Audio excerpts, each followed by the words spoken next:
focused on Native Americans and Indians, but not necessarily in this general area. But I certainly have put some research into it since then. I have focused more on Comanches and Comancheros, and they were certainly in this area to a certain extent, generally on raids and things like that. But we're going to talk more about some of the first Texans, the first people that were here prior to the Europeans coming. So we're going to talk a little bit about that. I'll talk a little bit about their cultures, the people that lived here. I'll talk about the Anglo Texans that came afterwards. And then we'll get into a little bit about the pioneers and those first settlers of Arlington as well. And as I see all of you here tonight, I just regret that that's not the title of my latest book. Stacks of them up here, because it's just a kind of a telling of the history. And I thought, well, since we're going to talk about Indians and militiamen and pioneers and traders, maybe I'll just make that the title. So I'm pretty much a lecturer. It's kind of boring, but I also show PowerPoint slides as I go along. So that's what we're going to do. We're going to have slides as I go through the presentation, and hopefully, if we don't get tripped up on it too much, they should sink in with what I'm talking about. Again, I want to thank Dick and the association for getting me to come here. It's a privilege to be here and talk about history. You know, I tell my students that history is the story of how we all got into this room. Right? And it is, one way or another. That's what history is about. So we all ended up here one way or another, and some of us are maybe related to some of the founders of Arlington. I want to thank the library for allowing us to come here and use this fine facility. And I think I'm going to talk probably around 40, 45 minutes. The history of Texas, it's like a patchwork quilt, in that it is a collection of individual events, includes a variety of cultures, and involves different eras and ages. The threads that weave this patchwork quilt together are its rivers, and we've got a big one right around here. The same is true regarding the history of Arlington. The first people to live around here are sometimes called Indians. Others call them Native Americans. We could call them the first Texans. What we know for sure is that they were here long before anyone thought about such names. 17th century Spanish expeditions passed through this region, but they did little more than know what they saw. They didn't make any real settlements around here. Not far south of the Metroplex, one such expedition led by a gentleman by the name of Alonso de Leon from Mexico, from Spain and Mexico. He came through in 1690, crossed a major river that he named La Santísima Trinidad, the most holy Trinity. Coincidentally or not, there are three major branches near the headwaters of this river, called the East Fork, the Elm Fork, and the West Fork. A fourth headstream, shorter and smaller, is known as the Clear Fork. All are right here in North Texas. The most significant Spanish settlement was about 162 miles to our east, or southeast. Hispanic pioneers founded Nacogdoches on an abandoned Caddo Indian village site. While the Spaniards did not settle around here, they did write a little about the people who did live here. That closest settlement, again, Nacogdoches, about 162 miles. It's in the general vicinity of Alto, where that tornado went through just a week or so ago. Did y'all hear about that? The Caddo Indian grounds. The Anglo Texans, they showed up about 150 years after the Spanish. They had much more to say. And that's what I use as records to explain who was living here during that period. Because they wanted to live here too, just like the Indians. It was probably no great surprise to find Indians living along this portion of the Trinity. Archaeologists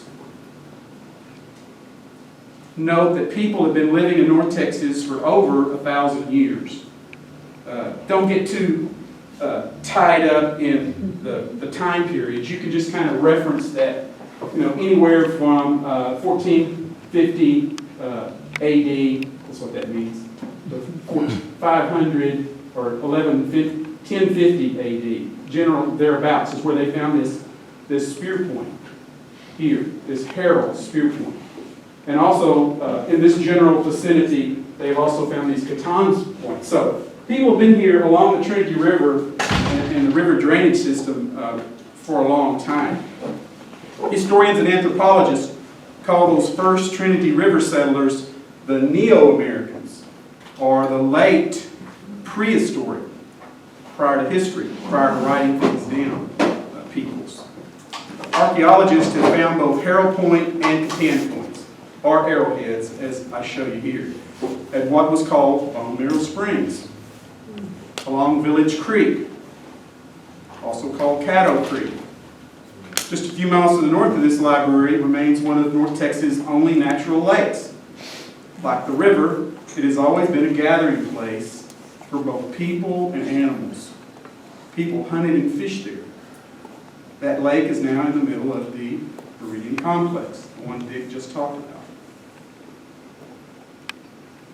In the 1520s and the 1530s AD, long before De Leon named this river, approximately 250 to 300,000 people lived in the northeast Texas, Oklahoma, Arkansas, and western Louisiana region. A lot of people. For about 200 years, these people of the forests, because there were a lot of forests, built their homes in this region where they farmed and hunted. They cleared land by practicing selective burning, which they often used as a place to plant crops. They also used it to grow blackberries and raspberries, which drew in deer and bear, which they would then hunt. Some anthropologists argue that these Indians developed out of the Mississippian culture, which is up around what is now St. Louis. At one point around, let's say 1100 AD, 1200 AD, there was a place called Cahokia up there, around where St. Louis is today, and it was a 30,000 populated city with pyramids, streets, an organized religious structure, similar but smaller than what was at Tenochtitlan, which became Mexico City later in the Aztecs. So the Mississippian culture spreads all down the river drainages of the Mississippi River. Some anthropologists say that the people that lived around here came from the Mississippian people, but not everybody does. Others, such as Timothy K. Perturley, you don't have to know his name, he's an anthropologist, has recently suggested that the Caddo peoples were more related to the woodland cultures. The woodland cultures are more to our east, particularly the Muskogean-speaking peoples, the Chickasaw and the Choctaw and the Cherokee and those guys. Other anthropologists say that something independently was happening around here with those 250 to 300,000 people that may not necessarily be related to either the woodland or the Mississippian. They may have evolved on their own. Regardless, 1530, something like that, about 300,000 people live in this general area. Not necessarily right here, but in this quadrant.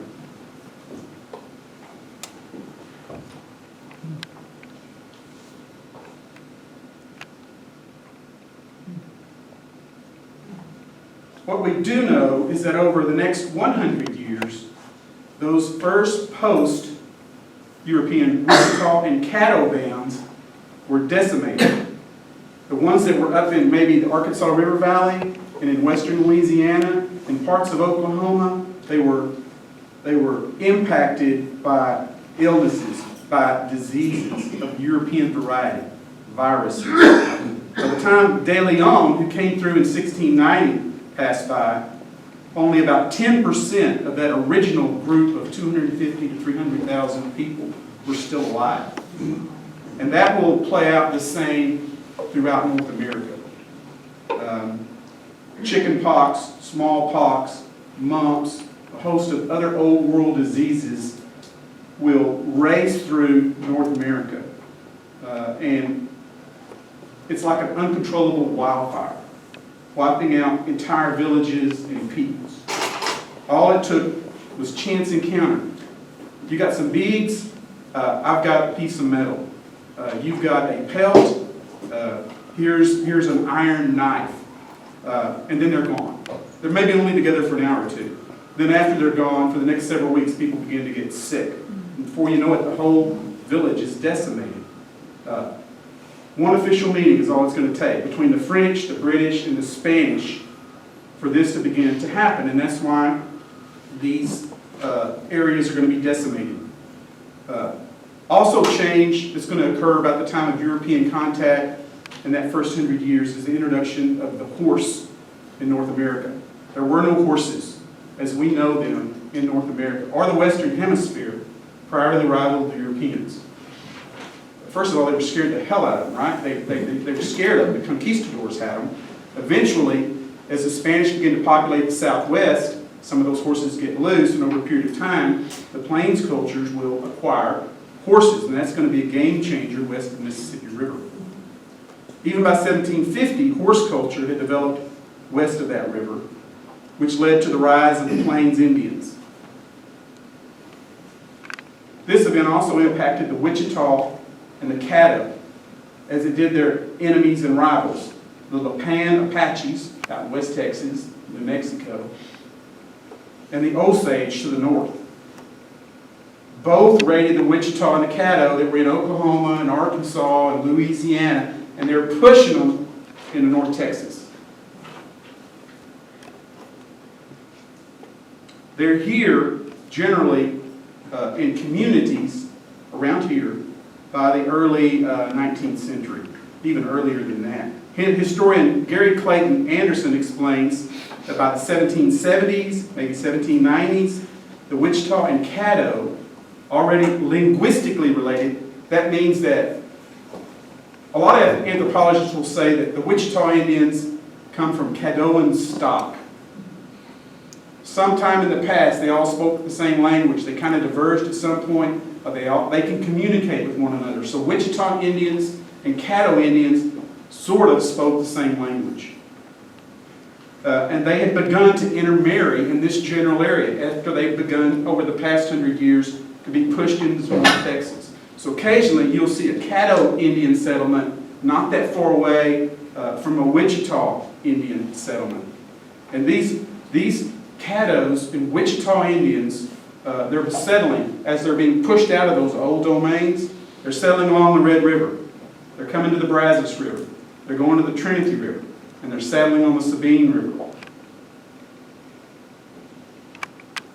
Around here, the Wichita Indian group, best known, it's hard to dig this stuff out, or what's called the Quichayas, or the Quiches. They're going to show up in a lot of the records that we have when the first Anglo-Americans come into this area.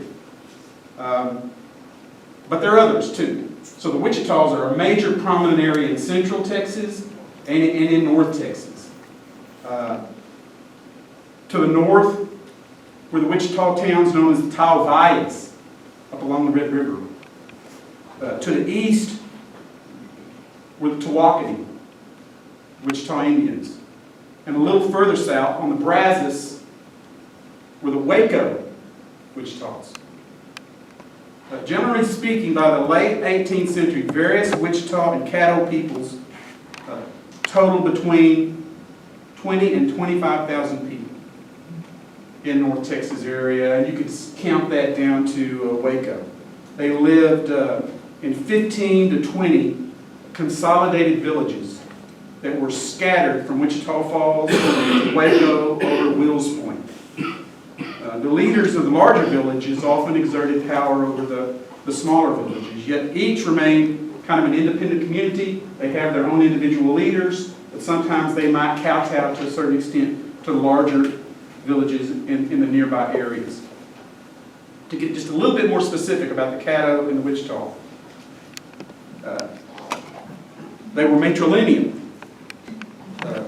In other words, they traced their lineage through their mother's families. Both Wichitas and Caddos, linguistically related, different, practiced intensive and sophisticated forms of agriculture. Their staple crops were corn, beans, and squash, the three sisters. They also grew pumpkins. They grew tobacco. As far as the pumpkins go, they did roast and eat pumpkins. They also would peel off the outer skin of the pumpkin and cut it into strips. And then they would set these strips of the pumpkin out in the sun to dry. And then later they would take these pumpkin strips and weave them into mats. And they were a very valuable trade item and a very useful tool that both the Caddos and the Wichitas used. Not only for themselves, but to get stuff from other Indians. Everybody wanted those mats. Their agricultural fields were massive sometimes, hundreds of acres. Within the matriarchal society of the Wichita and the Caddo, both men and women planted and harvested the crops. But it was the women who were in overall charge of farming operations, including who did what. They were a deeply religious society, both Wichita and Caddo. And they were connected to the other cultures adjacent to them, but maybe they weren't Caddo or Wichita. They would interact. They would trade. But generally, Caddo and Wichita intermarried. Among those two groups, men were in charge of their religion. So it was a matrilineal society. Women were in charge of agriculture. And the lineage of their names went through the female. But it was the men who were the leaders of their religions. And they were the priests, and they were also in charge of politics. They were the so-called, we could say, mayors or something like that. Although women did have a voice in major decisions. The men were hunters, fishermen, traders, and warriors. The women did travel with the men when they were on the hunt. For it was their job, after the hunt was concluded, to gut the animals, cure the meat, and later tan the hides. These general practices can be attributed to both the Wichita and the Caddo. But again, this general area right in here, although we got a lot of different Indian groups that are living around North Texas, a lot of the documents, and you'll hear that in a minute, are noting that the Kichis, or the Kichayas, were around here. Again, Caddo and Wichita Indians, their towns or settlements, or whatever you want to call them, they were similar, but different. Both lived in conical-shaped homes. Some Europeans later said they were shaped like beehives. The Wichitas began by placing a cedar pole in the ground and then tying like crossbars of wood to these structures. And then they would finish them off about 15 feet tall, and they could house around 20, give or take, people in each one of these homes. They covered the entire conical hut with dried grasses, and sometimes they were woven into, it looked like a shingle. And then they would lay them in rows. Inside the hut or home, there would be a fire pit with a hole in the roof to allow smoke out. The interior, a lot of the French explorers and Spanish expeditionary forces, when they went into these homes, they would say they would just be completely black on the inside from soot. Along the interior walls of the huts, there would be benches that would be made into beds at night. The Wichita left their homes in the fall, the Wichita, and winter, and traveled west to hunt bison. While on these hunts, they lived in teepees. So while they were farmers, they definitely were, they also left for long stretches, and particularly in the fall and the winter on these bison hunts. So they were what we would call a semi-nomadic. They weren't nomadic necessarily like the Sioux or the Comanches, who were always traveling around and lived in teepees. They had permanent structures, and they dug rows in the ground and planted seeds. So they were at home most of the time in one particular area, but then they would leave and go out on these major hunts.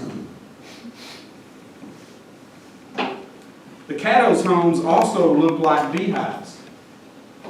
They were more substantial, built of East Texas pine posts generally. They were often taller than the Wichita homes of 15 or so feet. While the Caddos were certainly hunters, unlike the Wichita, they did not spend a part of the year living in teepees. They did hunt bison, but not for long, extended periods, or not, at least not as long as the Wichita did. In the East Texas piney woods, and to a certain extent the cross timbers, there were plenty of fur-bearing animals for meat and skins. The Caddo's agriculture was also more permanently established, larger, and more extensive than the Wichita's. This is an actual drawing from the 18th century of a Wichita, a Tawakoni, man and woman harvesting corn. Generally, Wichita and Caddo homes were scattered among these large cornfields. The cornfields and the homes, they kind of radiated out away from a center. And within that center, you could call it kind of a pseudo-town. And what they would have in the middle of that town would maybe be where they worshiped, a general council house where the political leaders met, a separate place, again, to worship, a separate place to determine what the future was going to bring. The Wichita had a shaman, which anyone could grow up to be. So a shaman would be like their sort of their priest or their spiritual leader. But anybody could, I want to be a shaman, or maybe you're taught to be that. That wasn't the way it was with the Caddo. Their priest, called the Chinese, were something that was inherited and passed down from father to son. So the Wichita, anybody could be the spiritual leader. The Caddo, that was more structured and more patriarchal, the way that was passed down from generation to generation. The Caddo chief, something like a mayor, they called him the Caddi. Again, that position, like the priest position, was passed down from father to son. So while the women, it's a matriarchal society, and the women control the home and the fields, it's the men who control the religion and the politics. As noted, over time, these Native Americans, Indians, whatever you want to call them, they were constricted into smaller and smaller regions. And individual Wichita and Caddo bands grew closer together, sometimes connected, again, by their cornfields. So why do I say that? Well, it's almost like you couldn't differentiate one from the other sometimes. Oh, that's a Wichita cornfield, and here is where the Caddo field starts. Unless maybe you were a Caddo or a Wichita. Europeans would see it all as one contiguous village. Individual villages were often strung out over several miles. On observing an East Texas Caddo village in 1686, a French priest wrote, quote, "This village is one of the largest and most populous that I have seen in America. It is at least 20 leagues, that's more than 60 miles, long, in hamlets of 10 or 12 cabins. Their cabins are of the shape of beehives.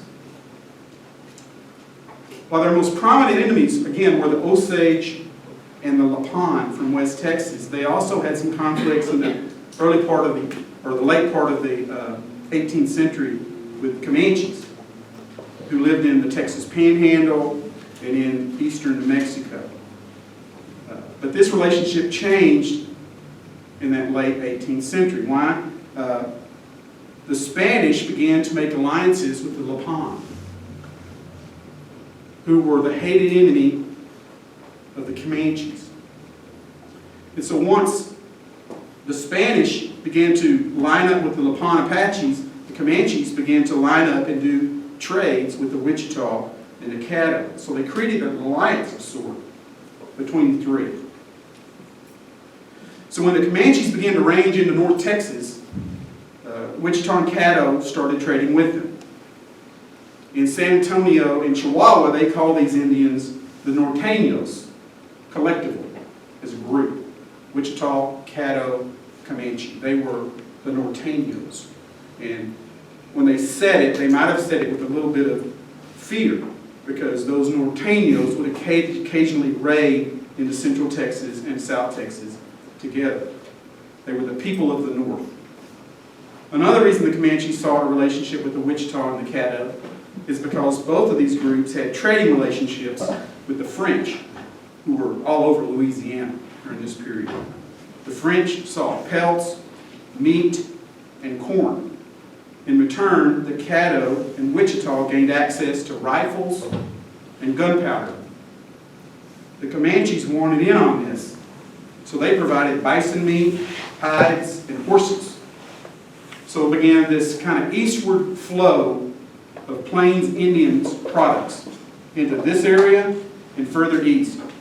And from the opposite direction, you had the flow of native crops and European weapons to those same Plains Indians. So you got this interchange going on. The Cherokee, we haven't talked about yet, they're going to also be a prominent player in this region.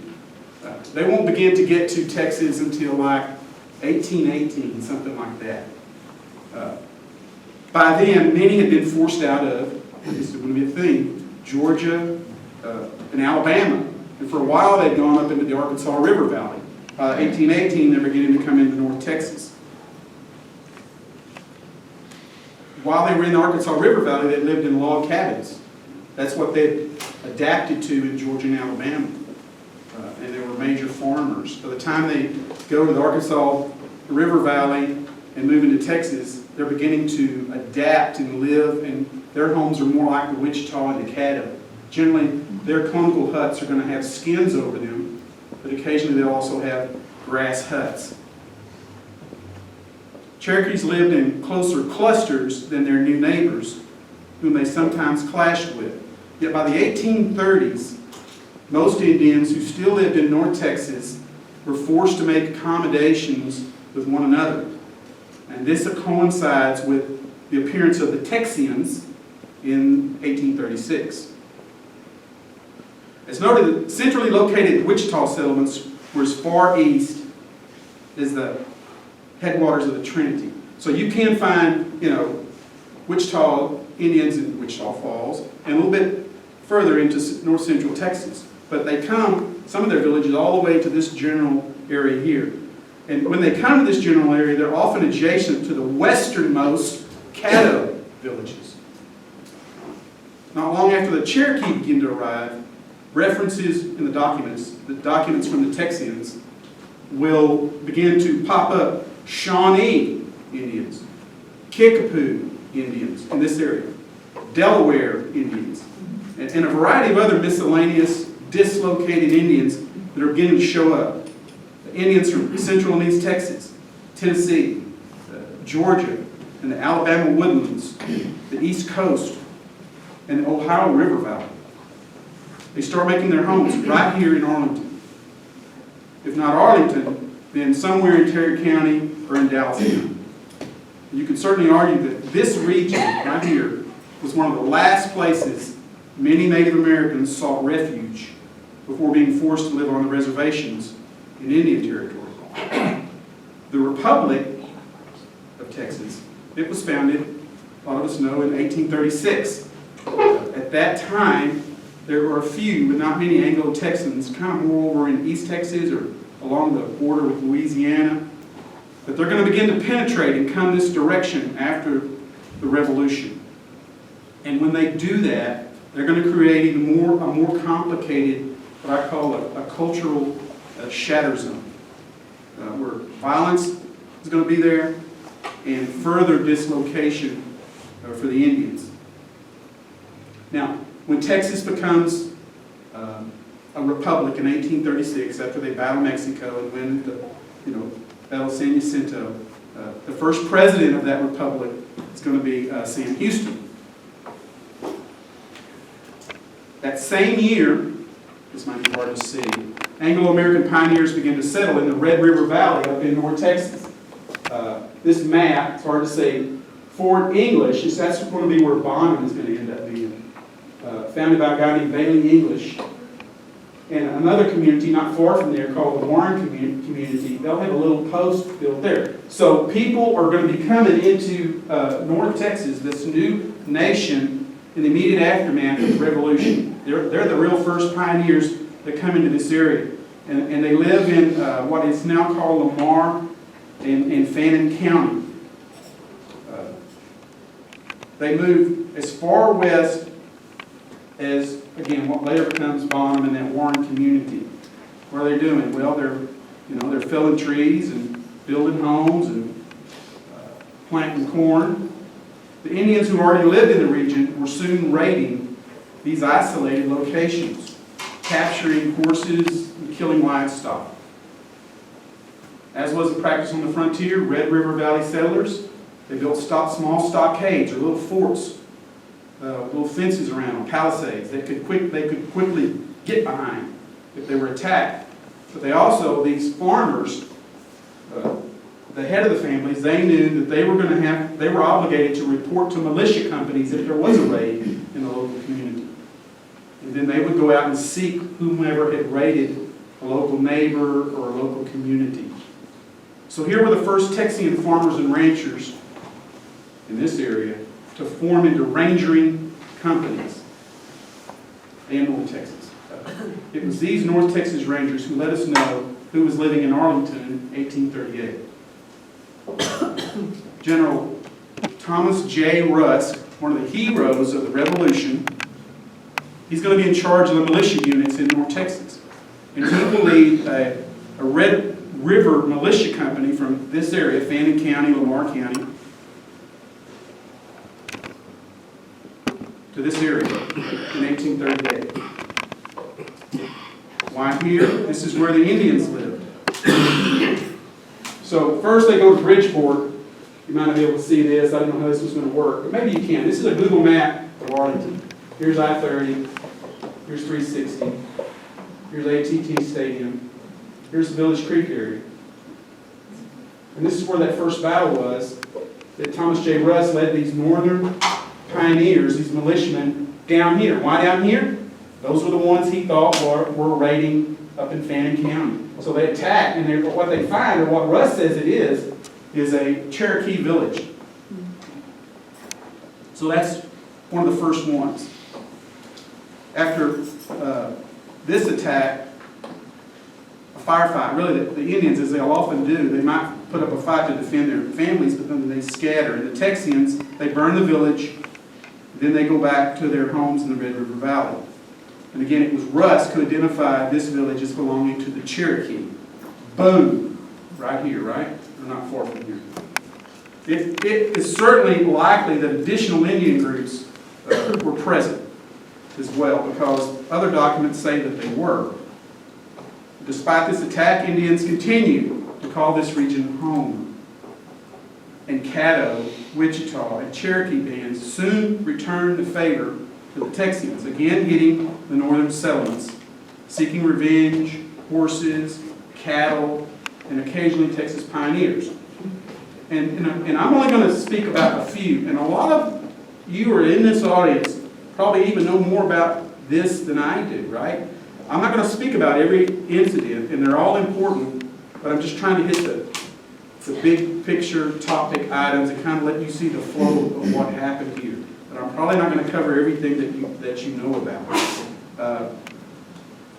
John B. Denton came to Texas in the fall of 1836 as a full-time evangelical preacher. But there were no Walmarts, so of course he was also a farmer. Denton was one of the founders of Red River County. With his family, he settled in Clarksville. He soon supplemented his income by becoming a lawyer. Like everyone else, he served in the local volunteer militia. He was a captain. After one particular raid near the Warren community in 1841, Denton's militia and several others were called out. They believed that Quichas Quichas, were the most recent raiders. So that's the Wichitas. Captain Denton left Clarksville with the 4th Texas Brigade to track them down. Under General Edward H. Tarrant's command, 2 companies, one led by Denton and the other by Captain James G. Borland, who's going to be infamous for something else that happens in Gainesville during the Civil War, but that's another story, moved west in search of these raiders. Beyond Barnum, they rode to a small frontier post near Denton. After resting there, the regiment turned in a southwesterly direction where it stumbled upon an abandoned Quiche settlement over by Bridgeport. General Tarrant turned the Rangers south. Within a few days, they approached the Trinity River, where they began to move through several large cornfields and evacuated villages. Here they captured an isolated Indian who they used as a guide to point them in the right direction. And on May 21st of 1841, they crossed several bends of the Trinity River before coming across a series of large Indian villages.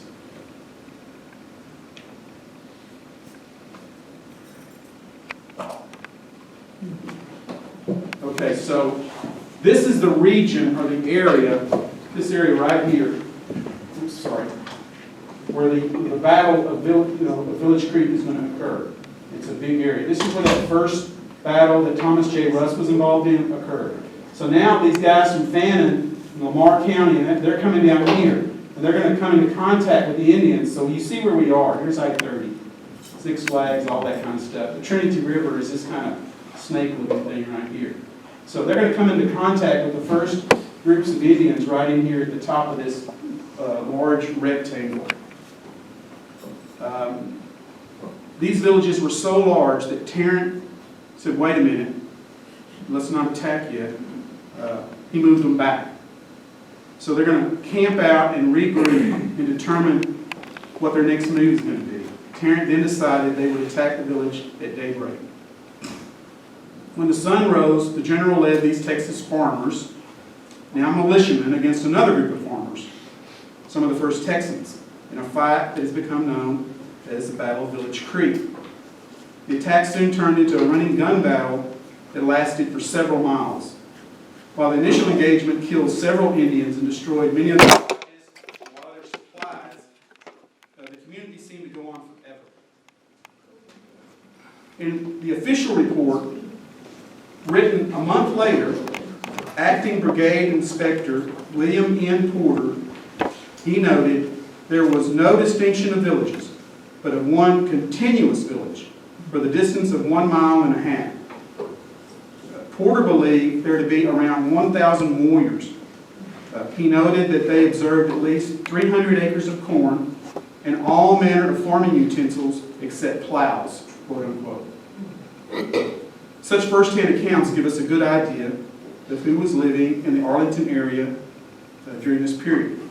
Even so, the militia companies had yet to get to the end of the settlements, which began along the Trinity River and continued down Village Creek, encompassing some of the land that is now underwater and that's a part of Lake Arlington.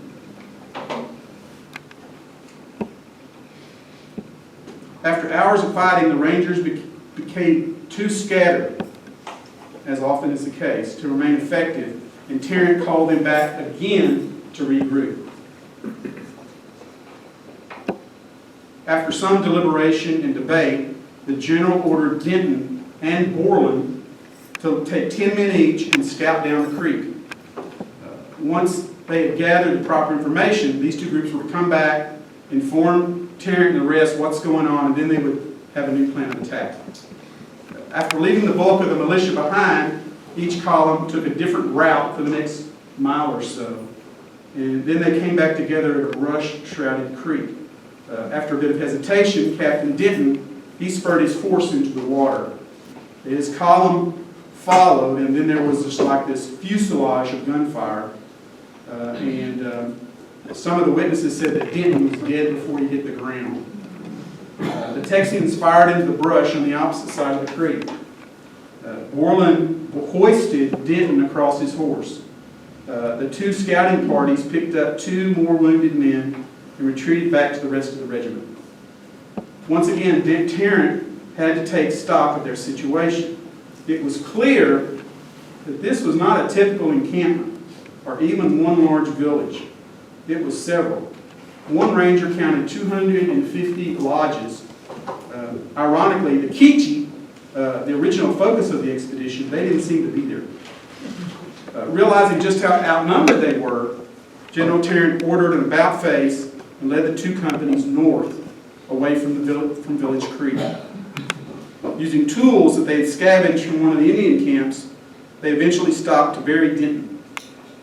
Years later, one of these veterans, Clabe Chisholm, Cattleman John Chisholm's father, who had to give the news to John Denton's wife that he was dead, he would later be instrumental in going back, finding the burial site, and having Denton's remains dug up and reburied near Oliver Creek, which was at John Chisholm's ranch, adjacent to somewhere around Justin today.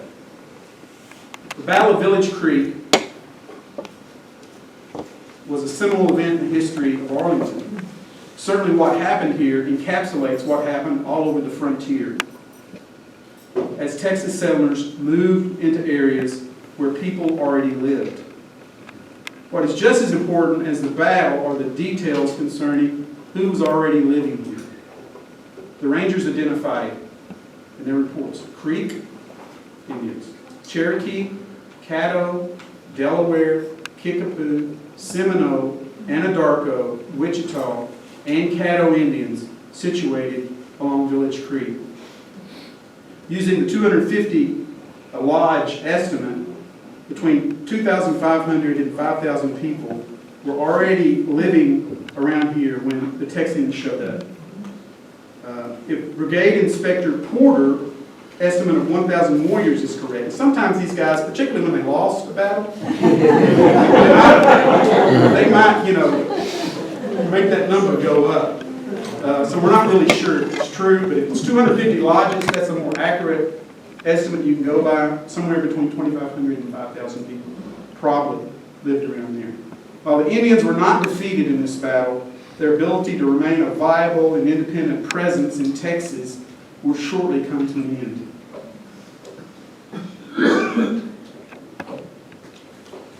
But these are the ones that were here. And again, they weren't originally from Texas. A lot of them, Wichitas and Caddos were. But these other groups are being forced into this area. And again, I think it's kind of interesting to know that this is one of the last refuges they had before being pushed to the reservation. We'll talk a little bit more about the Republic of Texas. The new Republic of Texas was all about immigrants at this point in time. There was a saying, to populate is to govern. That's what Mexico's problem had been in Texas. They could never get anybody to come and live here, generally because of the people that already lived here did not want them here. So after, Stephen F. Austin and all that, the Revolution, Americans began to come and populate, particularly in here, in this region. After the Texas Revolution, Mexico, they didn't say, okay, we give up, it's yours. They're going to continue, both Hispanic pioneers who lived up here and in East Texas, and Indians who lived here, to rise up in rebellion. And occasionally they had secret agents placed among the Hispanics and the Indians. And there were a few minor dust-ups, firefights. The first years of the Republic were filled with both paranoia and violence as such dust-ups occurred across the frontier. Not long after the Battle of Village Creek, General Tarrant commissioned Brevet Major Jonathan Byrd of Bowie to lead a company of 3-month Rangers to this region to build a military post. The intent was to make it safe for settlement. To govern is to populate, or to populate is to govern. The 58-year-old Captain Byrd located his military post next to that natural lake, right there where that star is, in that Viridian complex. Is that Calloway Lake? Yes, it is.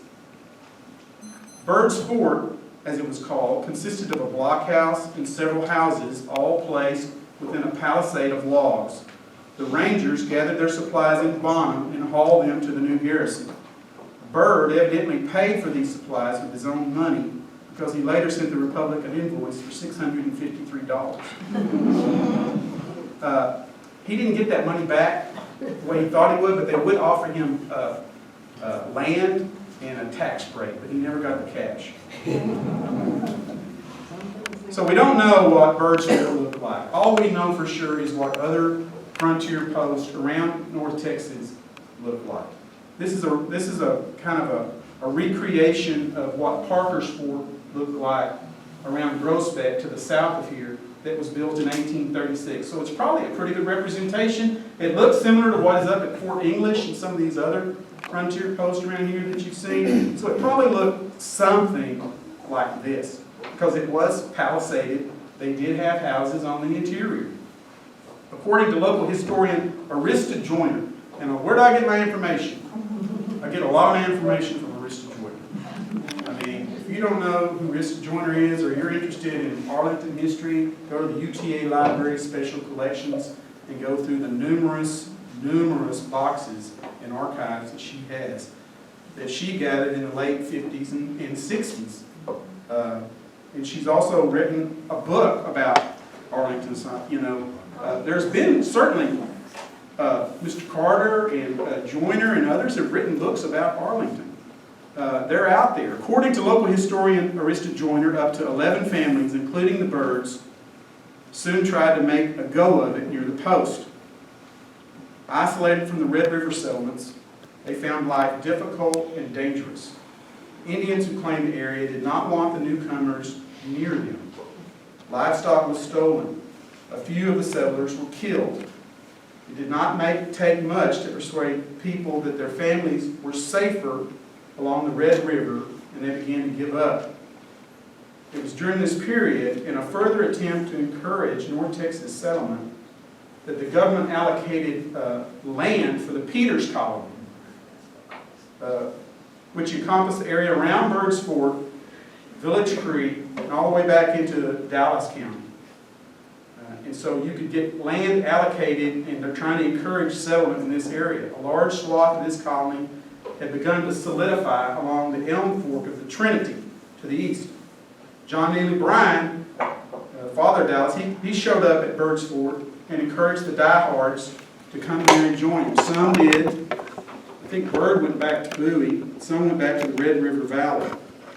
By the end of 1841, the fort was abandoned, maybe a little bit into 1842, and the settlement was a failure. Over the next several years, more people did come, though, to this general area, largely as a result of the success of the Peters Immigration Land Company of Louisville, Kentucky. The W.S. Peters Immigration Land Company from Louisville, Kentucky. President Sam Houston, who had an affinity for Indians that most Texans could not fathom, but he'd grown up with Cherokee in Tennessee, and he'd gone off and lived with them a couple of years after he'd fallen into disgrace in Tennessee as a governor. So he understood Indians to be just regular people, and you ought to be able to deal with them. Besides that, the nation of Texas was bankrupt, and they couldn't always be fighting Indians. So he's trying to come to some kind of resolution. He actually will come to this area in September of 1843 with the hope of establishing the guidelines that both Indians and Anglo-Texans would use to overcome their differences. You stay on your side. We'll stay on our side. That's kind of the deal he wants to make. You stay to the west, we'll stay to the east. Houston wanted to encourage peaceful behavior with equitable trade arrangements between the government of Texas and the Indians. This was the germination of a peace conference that was to include Wichita, Comanches, Tawakoni, Keechis, Cherokees, Choctaw, and some Delawares. Why would you have a peace conference with those Indians if they didn't live around here? So they're still here, right? Yet the Comanches, they won't come to it. And so Houston won't stay. And there is no real agreement. Houston's not going to be a part of any kind of treaty in this general area. He will leave. He'll have an agreement later in a different place. Because if the Comanche's not there, there is no agreement, because they're the bad boys on the block. Thus he left. But there will be some negotiations that will continue between General Edward Tarrant and General George Terrell. In the absence of the Comanches, they created what they called a treaty of friendship with the Indians who were there. The intention was that there would be a follow-up meeting later if the Comanches could be induced to attend. Later, there will be a follow-up meeting down around Waco at Tawakona Creek near Torrey's trading station, but only some of the Comanches will come. The Eastern Comanches will come, the Western Comanches of the Panhandle, they never come. They will never give in until 20 years later in the 1870s. While early accounts of this first so-called treaty placed it at Bird's Ford, that was probably not the case. Instead, Bone Narrow Springs, not too far to the south of here, was probably where they met. And I'll tell you why I think that meant.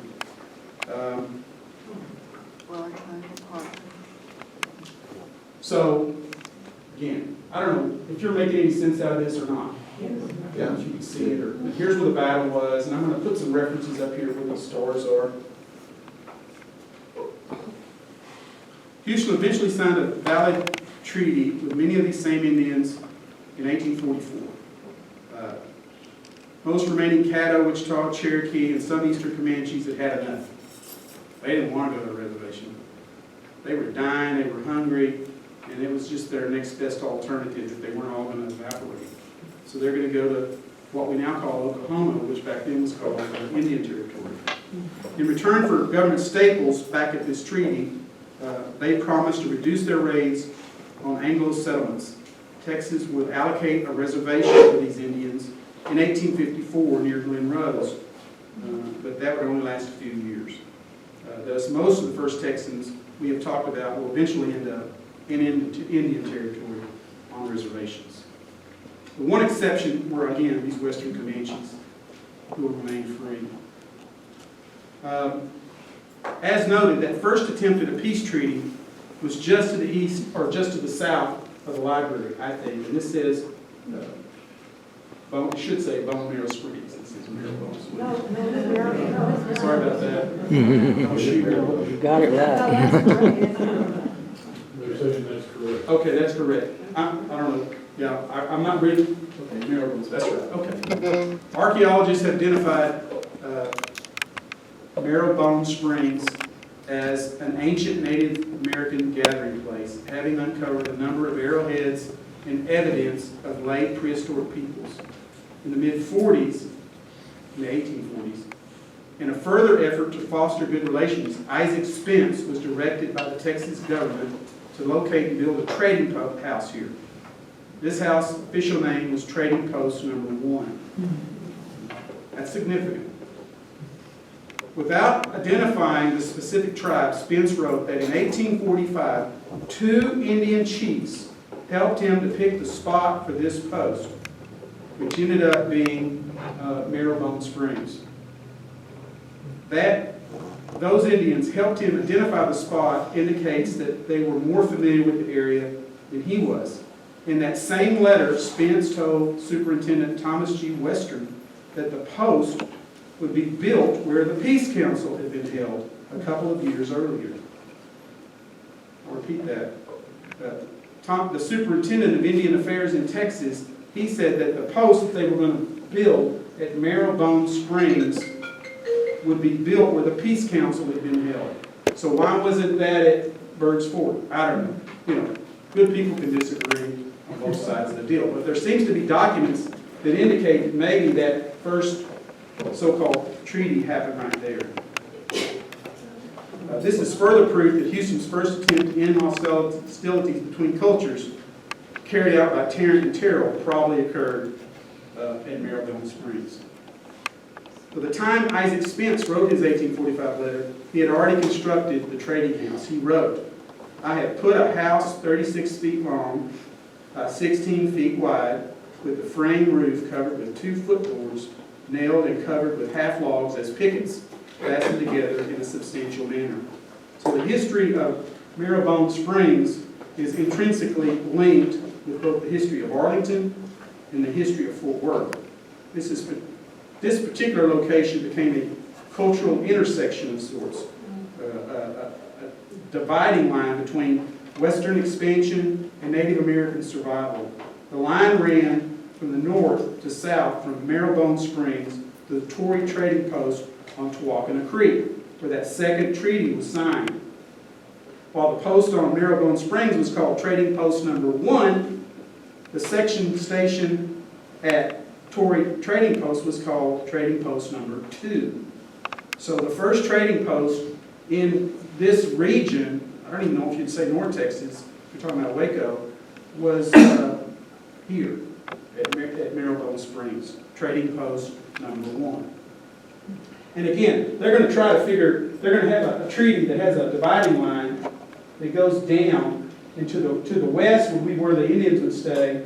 That's not going to last. And to the east would be where the pioneers would stay. I got a little bit more. I'm going to go a little long. While the Marrowbone Springs Post was being erected, the last president of the Texas Republic, Anson Jones, was awarding a license to run it to Matthias Travis. In 1846, a ranger company would also come to the area. It's hard to see. They established a nearby station, a ranger station. One of those rangers was Milton Tate Johnson. So here I've got Marrowbone Springs, the Indian Council occurred, I've got the trading post that was created, and then a ranger post from like 45 until around 1850. Like Sam Houston, the former governor of Tennessee, Houston was, before coming to Texas, Johnson also carried a political pedigree with him that he had acquired in Alabama. Johnson acquired an immigrant's headright grant of 640 acres from the Texas Republic in 1839, and he settled in Shelby County in East Texas. In 1845, he served in the Republic of Texas' last Congress, so he was a significant politician. When the Mexican War broke out, he served in the Mexican War. He was allocated land for serving at the Battle of Monterey in Texas. After returning, he became a ranger, a Texas Ranger, a militia ranger in the general area around Marrowbone Springs. He must have liked the area because he settled on land just to the north of the post where this star is. So it's hard to see, but there's a creek running right here that's going to get his name, right? Johnson, in this general area. It was on this land, on a creek, that is named for him, that he built and operated a large plantation. This plantation evolved into a town of sorts that was called Johnson Station. On this plantation, Milton Tate Johnson owned a number of slaves, which allowed him to participate in the cotton economy, which is big time in North Texas during the antebellum period and the lead up to the Civil War, and it made him a very wealthy man.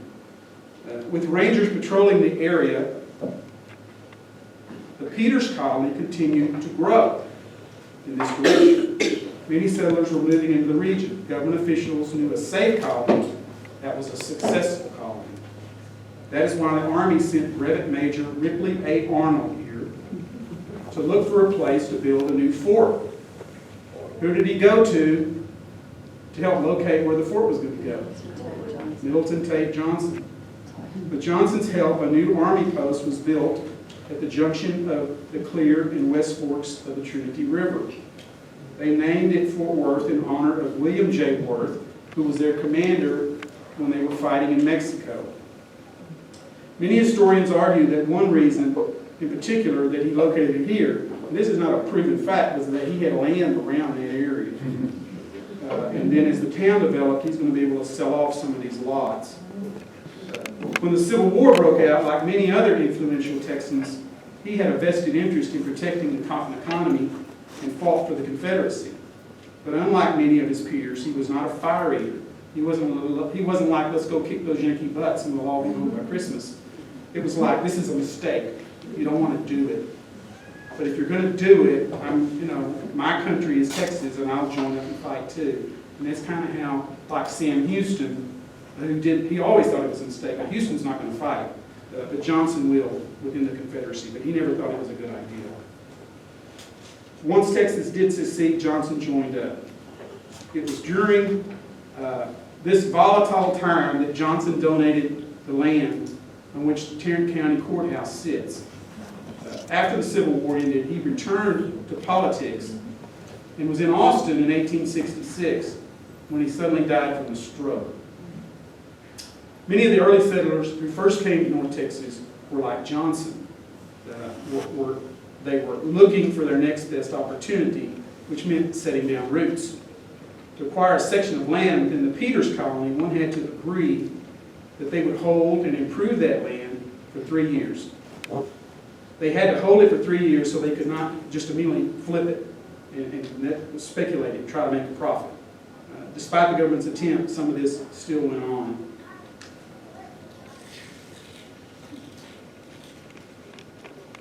I should have showed that already, huh?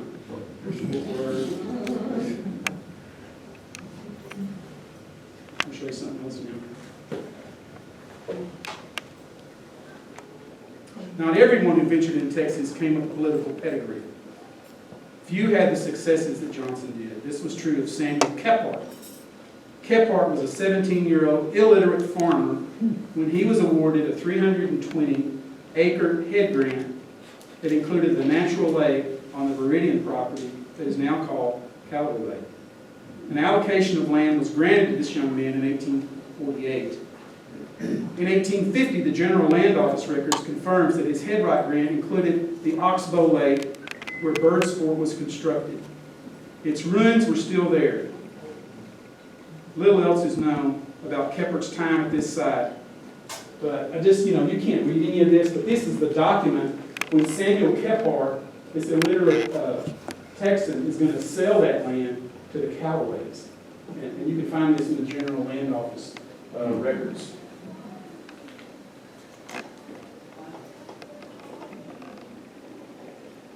Oops, I'll just leave here for a minute. Not everyone who ventured into Texas came.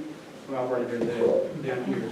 Little else is known about Kephart's time at this site, other than that he was living in Dallas in 1856 when he sold 280 acres of this property to Joseph W. Calloway for $209. More it's worth down. At least double that, right? This is where the Calloway name comes from. Joseph's brother Hiram was also involved in this purchase, as well as acquiring an adjoining plot just to the north. The year of that purchase, 1856, the pioneer settlement, Birdsville, in honor of Jonathan Byrd, had taken root a few miles to the west of the old post. Both Hiram and his brother Joseph Calloway, originally spelled with an A and not an O, owned other parcels in what became Euless. They both put down substantial roots in North Texas. During the Civil War, Hiram Calloway served in the Frontier Battalion of Captain J.R. Cummins Company, also known as the West Fork Guards. All you historians out there, you ought to dig into that, see what you can find. There was a lot of frontier battalions. They didn't necessarily fight at Gettysburg. There's tons of militias all over the place in Texas. It's one of the only states in the Confederacy that's allowed to keep men on the home front, because if they weren't here, when they got back, their families might be gone, right, living with the Comanches. And so the Confederate president allowed Texans to have militias and army units in Texas to protect the frontier during the Civil War. And evidently, I think this is one of them. Birdville was the county seat of Tarrant County, which formed in 1849. The same year that the Calloways purchased a large share of Samuel Kephart's property within this county, 1856. There was an election to determine the future of both Birdville and its rival upstart to the west, Fort Worth, who's going to have the county seat. In that election, the people of Tarrant County voted on that, and Fort Worth won. The majority of voters said yes. Hiram Calloway was very unhappy about this. It does not appear that he ever got over it. He later attended a barbecue at a place called Cold Springs, where he got into a shouting match with someone named A.Y. Fowler, who supported moving the county seat to Fort Worth. Historians argue as to what caused this argument, but evidently they did not like each other. Whatever the reason, Calloway knocked Fowler to the ground and maybe over a cliff of some kind, and ended up with a broken arm. When Fowler sought justice from Fort Worth Sheriff John B. York, who was a friend of Calloway's, ignored him. Now it was Fowler's turn not to get over something. In fact, he later confronted Sheriff York in downtown Fort Worth. Accounts of what happened next include knives, guns, and York and Fowler's violent deaths. And it all started with Hiram Calloway being upset, we think, about Birdville losing its position as a seat of Tarrant County. At the same time, Samuel Kephart, that illiterate 17-year-old, was awarded 320 acres in 1848. Bennett Hamilton was given a full head right of 640 acres. Kephart single. He got 320 acres. That is because Hamilton came to the colony with his wife and children, so he got double.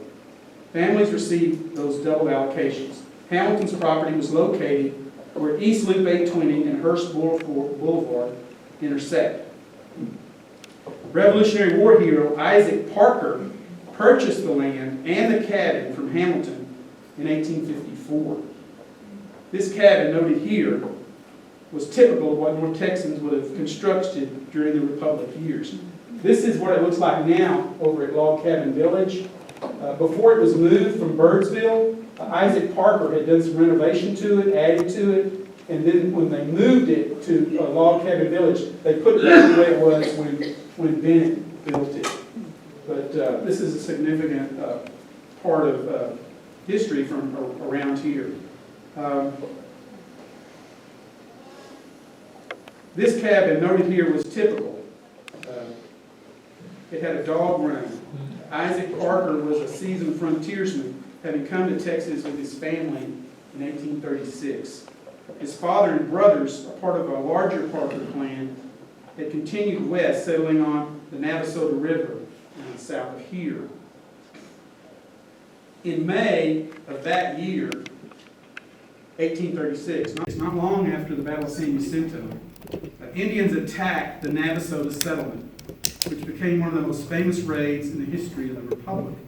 This occurred at Parker's Fort, the post I referred to earlier. So you kind of, I just wanted you to be able to see where it is. You probably know where it is already. Several of Isaac's relatives, including his father and mother, were killed in this attack. A few escaped and a few were taken. The 9-year-old Cynthia Ann Parker was placed on the back of a Comanche war horse and disappeared into the history books. For years each summer, her uncle, James Parker, who survived, went searching for her, but never got closer than hearing rumors as to her whereabouts. In kind of a fictionalized account of that event, that movie John Wayne is in, is called The Searchers. But the real story is even more fascinating because James Parker will look for Cynthia Ann Parker for 20 years, every year, for weeks or months. Fictionalized account of that event, that movie John Wayne is in, called The Searchers. Month after the raid. But the real story is even more fascinating because James Parker will look for Cynthia Ann Parker for what happened every raid. And even surmise, kind of like when they say the knowledge, a lot of the movies just not true. Of the attack. But as far as that attack, a month after the raid, one of Cynthia Ann's cousins, near the crosstown survivor, Daniel Parker Jr., documented what happened on the day of the raid. Daniel swore that an Indian with knowledge of the attack told him that just prior to the raid, a large group of Indians gathered, quote, near the crosstown on Trinity River, who were also amongst whom were some or a number. One was Rachel Parker Plummer. She was that may indicate to me that she was planning the raid. She ran property around this year. She later wrote a memoir. Additional proof of that comes from two adult women first night who were also taken left Parker Ford. One was Rachel Parker Plummer. She was in captivity for 6 months. And then she was ran. Historian Noble Richardson in her memoir. The second adult experiences. She said on that first night, Kellogg, after they left the Parker Ford, became the property of amongst some Tawakoni, Keechees. So there is and certainly Caddos. evidence in the historical record that both Historian Keechees Norval and the Caddos Richardson argued that the second adult captured, Elizabeth Parker Kellogg, were sisters. became the property of the rural reemergence Keechees. 24 years later. Keechees. In So there is 1860, certainly evidence in the U.S. historical cavalry record that both and some the Texas Keechees Rangers and the Caddos raised their own. lived in the general This area. area, Comanche encampment along the Peace River in Boone, Texas. Cynthia Ann, along with her little girl, reemerges 21 of them When later captured in this raid in was none other 1860 than when a company of U.S. cavalry and some Texas news spread Rangers across made a Texas raid as of their own. This went on a Parker Comanche raid and camp fuel along the searches Peace for River. recovery had become one of the state's Captain foundational Raw soon concluded which helps to explain one of the women captured in this raid was none other than west of Cynthia I-35. Ann Parker. This news spread across Texas like wildfire. Cynthia Ann's father, who had been Parker killed in the raid raid, and futile search for the recovery had become one of the So state's it's up to- foundational stories, which helps to Her explain uncle, why so Isaac, many lived in settlers Birdsville. lived west of I-35. Cynthia Ann's father, who had been killed in the raid, so it was up to her uncle, Isaac, who lived in Birdsville, to go and see if that was his niece. So he will go to Camp Cooper and identify Cynthia Ann as his niece. And again, here's just to kind of give you a general reference. Here's where Isaac Parker's home was, and this is where Calloway Lake is. It's about 8 miles west of Calloway Lake. Cooper, who had fought in the War of 1812 and the Revolution, again, he's going to bring Cynthia Ann back to Birdsville, and she'll live at his cabin for about a year. At one point, they all travel to Austin, where Congress awarded this very famous but reluctant Parker $100 per year as a pension for what she had gone through, and some land as well. While she was in the Capitol, she had this photograph and another photograph taken. That's her son, Prairie Flower. Daughter, sorry. As a grown woman, she witnessed the death of her husband, who was killed in the raid that quote-unquote rescued her. She would never be happy, yearning to return to her people, and was constantly worried about the two sons who were on the bison hunt when the Rangers attacked. The eldest, Quanah, would later become the most famous Comanche warrior ever, leading his people in their efforts to remain off the reservation. These battles became known as the Red River War of 1874-75. Quanah, well known throughout Texas as the Parker Boy, was a true living legend. Eventually surrendering, he led the remaining warriors and the non-combatants to the Indian reservation located next to Fort Sill. He began at that time to call himself Quanah Parker, and struck deals with Texas cattlemen before they could drive their herds across the Comanche land on the Indian reservation. So they paid a toll. A cash fee for each animal was paid. In his later years, Quanah got to know President Teddy Roosevelt, went hunting with him, and rode in his presidential inauguration parade in Washington. His mother's fate was more tragic. After her Uncle Isaac, she lived with her Uncle Isaac for about a year, then she went to live with her cousin Silas Parker, who was named after her father, who was killed in the raid, the first raid, who had a farm in Van Zandt County.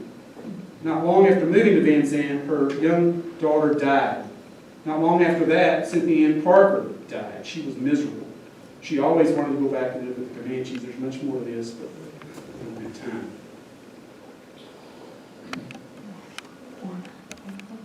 Quanah also had his mother's, Quanah got this photo that he knew about in Austin, sent to his ranch on the reservation when he was very prominent. This is a different photo that was taken. There's 2 or 3 of them from Austin. And he always kept in his house.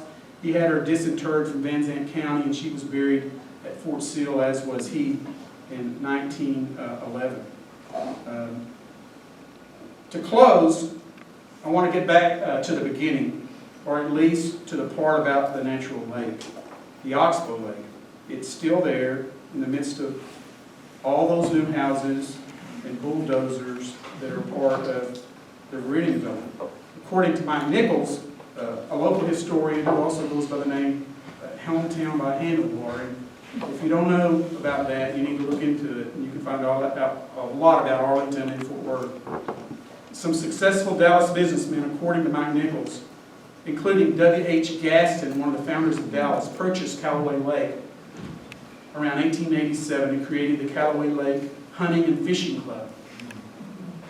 This new retreat, located next to the lake, surrounded by woods, is probably the perfect place for wealthy East Dallas socialites to shoot, ski, animals, birds, and fish. At some point, the name was changed to the Silver Lake Hunting and Fishing Club, and there's other amalgamations as well. The name was changed, the actual club was positioned where Bird's Fort once stood, as you can see from the arrow. This was verified in 1926 by John J. Goodfellow, who as a child had roamed around the old post ruins. As an adult, Goodfellow was a surveyor and a city engineer for Fort Worth.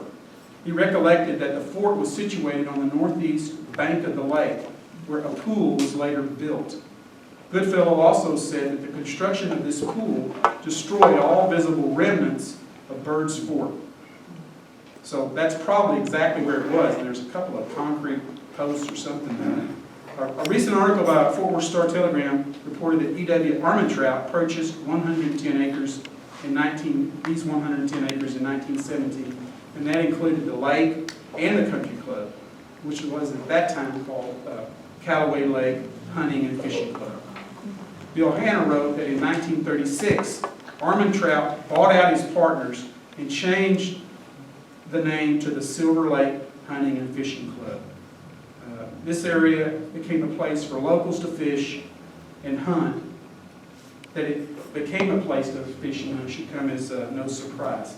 They have been fishing and hunting around here for at least 1,000 years, and people are still building their homes near this lake along the Trinity River. So this region of North Texas has always been about development, whether that involved grass-covered homes and cornfields along the river or brick and mortar residential dwellings in the midst of walking trails and parks. The Wichita and the Caddo came to the Three Forks of the Trinity looking for their next best opportunity, just as Middleton Tate Johnson, E.W. Armentrout, and Tom Vandergrift did. And they're all still coming. So that's it. Sorry.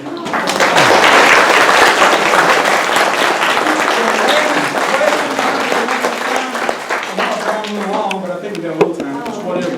So we have to rearrange all the chairs back today. Okay, so we don't.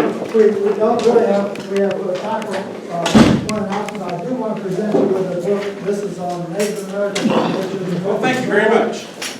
And we have Becky Nisbah was going to make an announcement on the River Legacy on one of the things that relates to this. Yes, thank you for allowing me to be here. This is fascinating. At River Legacy, we're all about how people are using our environment, how we interact with nature, and so we want to have some of our exhibits focus on the first people and how they did and how their settlement here has affected the environment and the environment affected them. We want to start with just a kiosk and then hopefully go to having different things. So something always, but always changing about it. So we invite you to join us. We're starting a fund to help us develop our exhibits. Thank you. We can take a few questions while we I don't know where we can restart rearranging. But let's go with several questions. And we got about 5 minutes for questions. 5 minutes. Over there. Yes. I just want to make a comment. This is fascinating. Thank you so much for this beautiful presentation.